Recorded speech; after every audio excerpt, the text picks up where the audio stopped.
Hello, everybody, and welcome back to Progress America Unfiltered. I hope you hit that subscribe button. I hope you're liking this video, and I hope you are ready to hear about some really important topics covered today by Linda Benesh and Tyler Brockington. Linda's going to cover what scrap the cat means. What is that? And then also Tyler's going to talk to us a little bit about this Texas abortion pill headline that we've all been reading about. So these are two really hot button issues that are absolutely integral to the needs of the American people. And with that, I'm going to pass it over to Linda, who's going to give us the rundown. Hey, Rhett. So that is a good question. What the heck does scrap the cat mean? And that has to do with today, the day that we happen to be recording this, which is Tuesday, February 28th, which is the last day that people who make $1 million a year are paying into Social Security for the rest of 2023. So the vast majority of us, 94% of American workers, are paying in all year long. But people who make $1 million a year, they get a big old tax break after today. Like that line that people see on their paycheck that says payroll, they're not paying it. Or at least not the Social Security portion. They do still pay Medicare, but it's still a giant tax break for the wealthiest among us, and some people stopped paying even before today.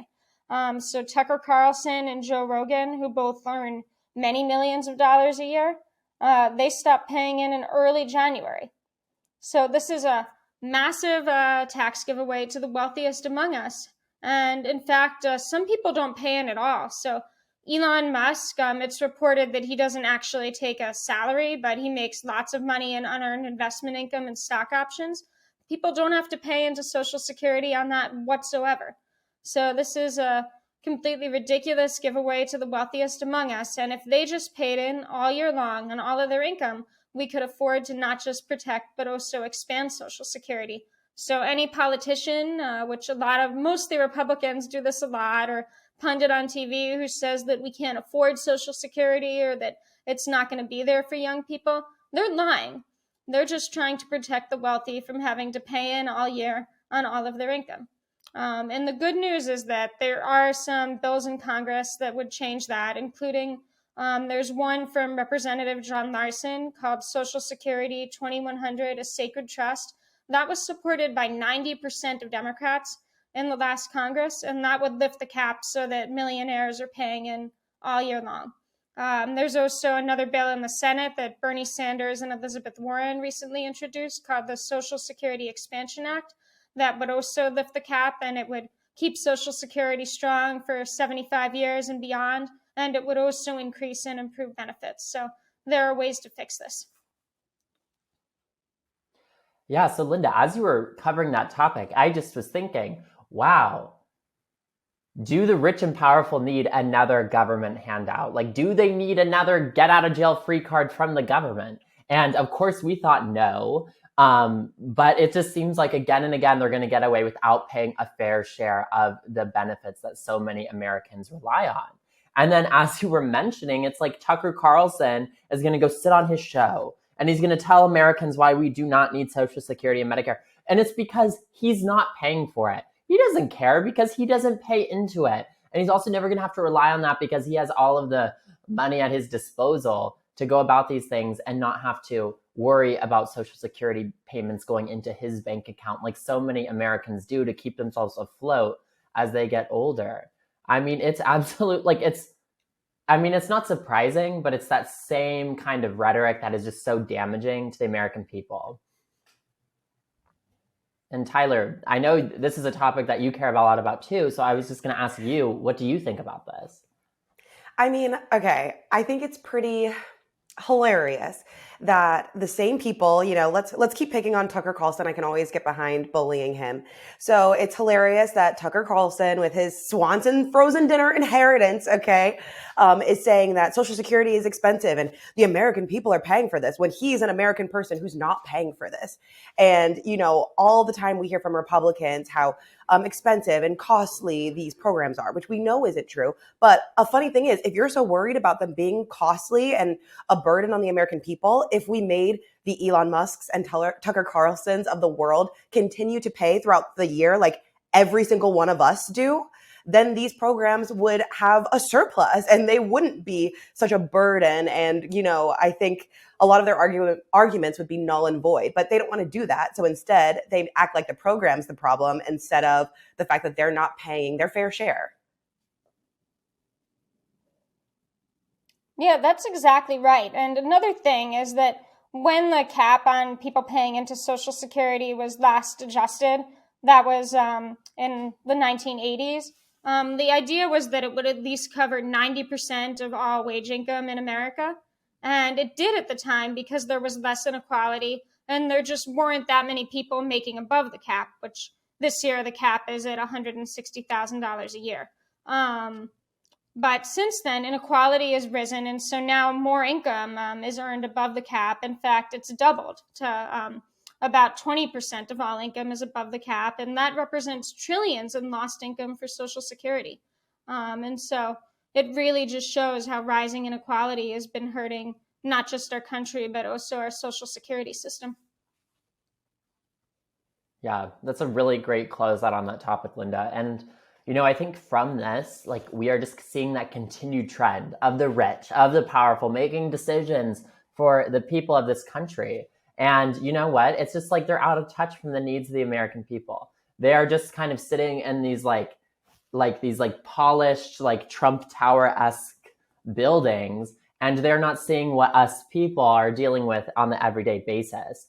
And an issue that I think is really resonating with this is also that Texas abortion pill issue that Tyler is going to talk to us about today, and just how these politicians are just putting their hands into the personal business of all people in this country. So Tyler, what's happening in Texas? Yeah, so right now, people across the country, especially abortion rights advocates, are kind of waiting with bated breath to hear from a Trump-appointed federal judge in Texas who is set to rule sometime this week on a lawsuit that seeks to restrict access to one of the two drugs that are typically used to induce a medical abortion. I am terrible at pronouncing it, so I'm going to try my best. Mifepristone is the name of the drug, and it's actually used in more than half of all abortions in the United States. It can be taken at home, and it's usually taken in conjunction with misoprostol. Hopefully I'm saying both of those right. And they basically aid in the abortion process. They can be taken at home. They can be ordered online. And it can also be taken to aid in the miscarriage process. So it's a very common drug. And in states where surgical abortions are restricted, it's really useful and important for people to have access so that people are able to access their abortion care and their, reproductive justice. So, unsurprisingly, my least favorite people in the entire world right now, the Alliance for Defending Freedom, is behind this suit.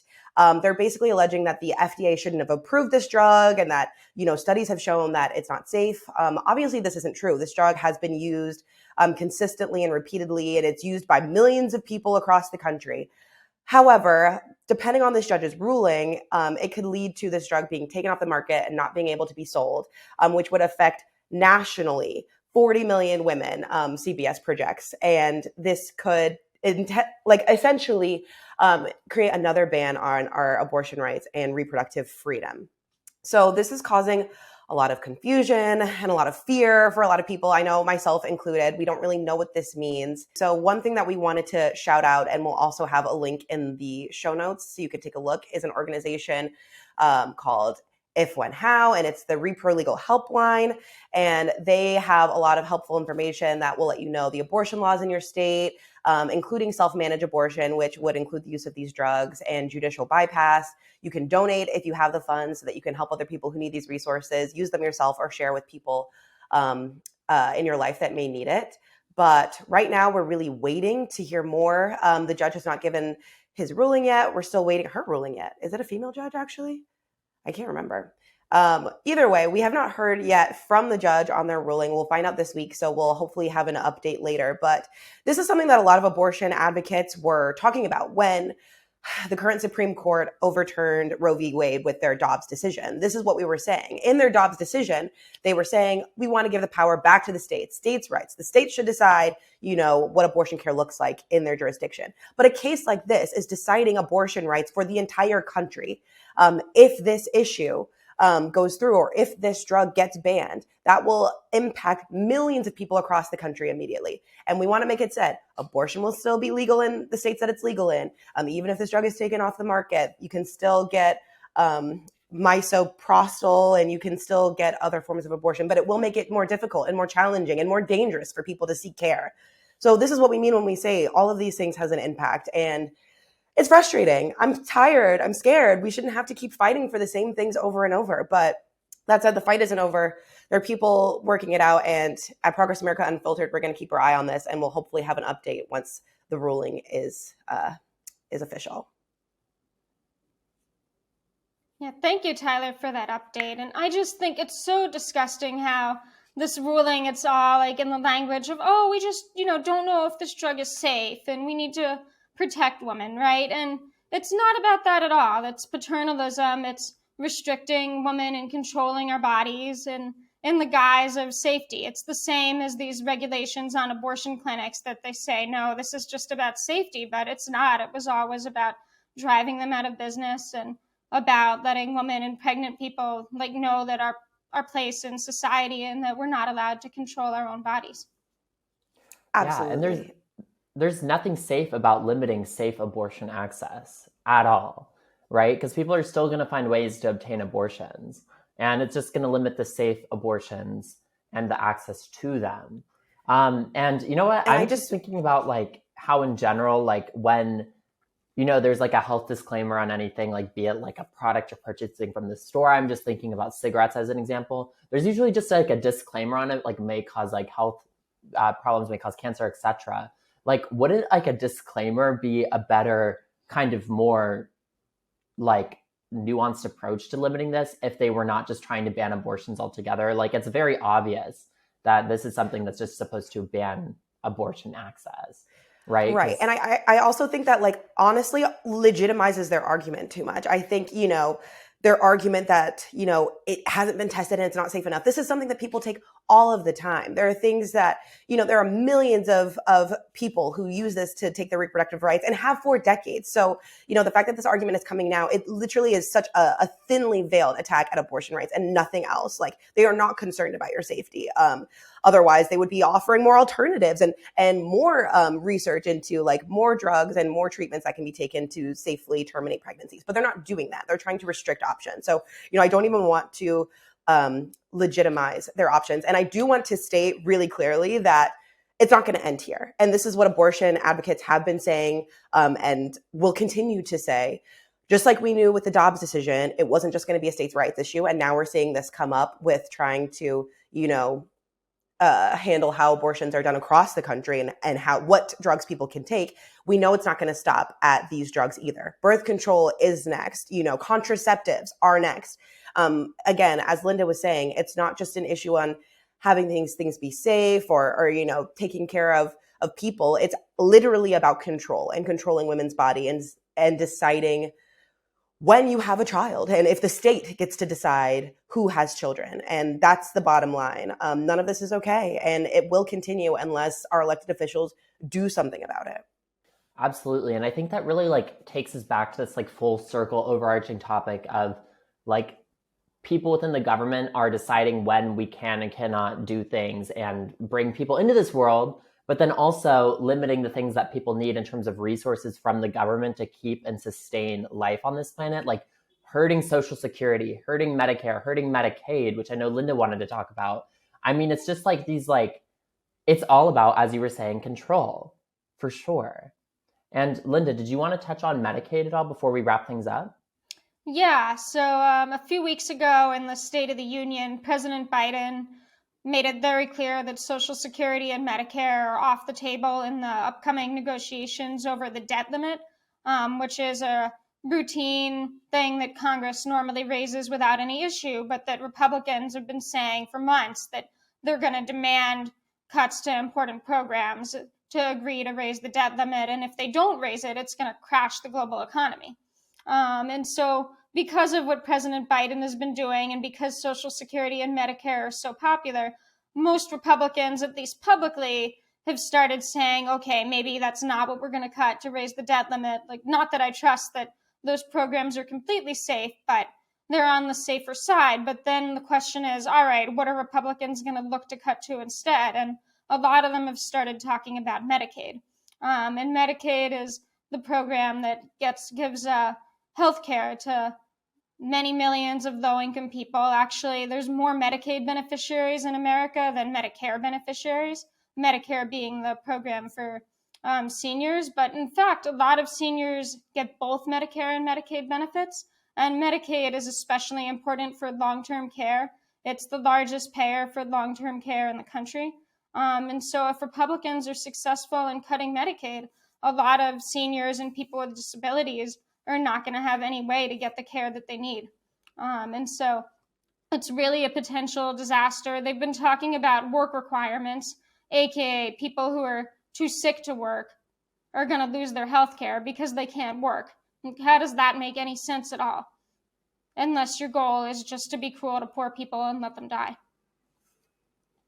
I think that's the point, is that none of this makes any sense at all. Like, why should the rich and powerful get another break? Why should we let the burden fall on people that are low income and less resourced? I mean, I think that's just like this like common link that we are following between all these episodes and all of these topics of just like the government not paying attention to people that actually need the resources. And I think that's like I think the three of us like kind of see that as our place for all of our viewers at home of like getting into this conversation and saying like, you know what, like maybe we should be better resourced. Like maybe there needs to be better resources directed at people who actually need them. The government should not be geared towards the Tucker Carlsons that are just taking advantage of the system that has worked for them for far too long. So I think this is something that we're going to continue following. Did either of you want to say anything else before we close out on this topic and show?